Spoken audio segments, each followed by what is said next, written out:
honestly, I want to say one of probably the most anticipated sneakers of the year. And I don't even want to say in terms of hype, only because we've seen the price fall so much. I mean, these things were sitting like at the high point around like 3K, then 2,500, then 2,000, then 1,500, and then it was around like 600, and then the market just slowly started to drop more and more. And you can get them realistically for under 400, around like $300 to $400 is what we're looking at right now. The release is actually going to happen November 19th, and I'm telling you that just solely based on like sneakers. At the end of the day, man, it just comes down to who is willing to pay. And we can already tell there's going to be so many pairs that, realistically speaking, you have a pretty good chance of getting these. There is going to be so many pairs. I feel like Jordan Brand really doubled down on these. And, you know, typically during the holidays, they always go insane with how many pairs they end up producing. Granted, we've had so much drama go on in the last year with just Jordan Brand and Nike in general suing people, and trucks getting shipments stolen, and just all this madness. It has been a year, man, to say the least. So we all know these initially as, I keep putting them all up in your face, you know, I just want you to see the details. These were originally noted to be the reimagined. You know, we always get the early looks on them and kind of go from there. And what I really like is that Nike put this awesome spin on it. Now, I would have been perfectly fine with a pair of Chicago ones. Like, it would have been cool. I got my pair like right here, coincidentally, beat into the ground. This is the pair from 2015. I would have been perfectly fine seeing these, but what I did like about the Lost and Found is the story behind it. Because at the end of the day, none of these sneakers would have their value, their hype, or really just that kind of connection we have with shoes, status, I guess you could even say, if it wasn't for the story. That's literally the best thing about really anything that you collect. Art, sneakers, jewelry, family heirlooms, you know, just things that are handed down. There's always a story behind it. Now, with these specifically, Lost and Found, it is all about the pair back in 1986. So let's say a collector who, you know, forgot about him. They were in his garage for 20 plus years, or her garage, you know, searching around, and boom, opens a box and finds these. And it's just like, wow, like nostalgia, you know what I'm saying? And granted, I was born in 94, so I don't go way back like that. But one can only imagine, you know what I'm saying? So, you know, they really did their spin-off of, which I'll show you, the whole just vintage look that's been like super trendy and popular in the last years, is just like aged shoes. So yeah, number one, aged Jordan 1 Chicagos.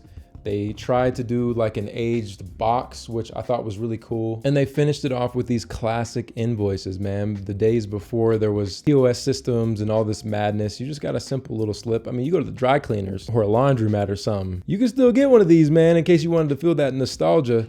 But we have August 30th, 1986, name Paul, Air Jordan basketball shoes, paid cash. Those are the days, final sale. Keep this slip for reference, Sandy Bros. Now, you might catch me on the internet trolling, saying that I wasn't really feeling these and that they were garbage. They're really dope because it is a Jordan 1 Chicago, man. This is what started it for a lot of us. If you got into collecting, you most likely, I'll tell you, it was, for me, it was the Air Jordan 1 and the Concord 11s. I hooped in those in high school.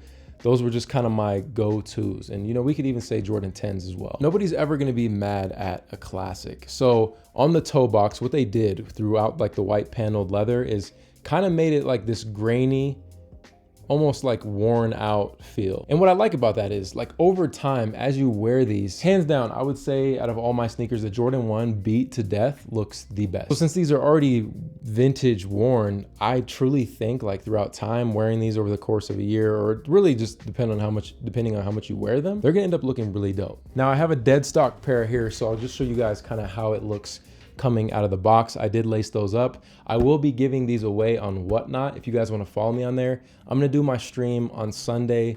I think I'll do it around like 6 p.m. Mountain Standard Time. All you got to do is just follow me down below on there. Hopefully I can get a lot of you guys in there, and you know, you can win a pair. I have a 10 and a 13 that I'll be giving away, so the winner can pick between those two sizes. But yeah, you're going to end up, if you got lucky and exclusive access, let me know down below. But if you do pick them up, this is what you're going to get. You know, the worn box, crack it open.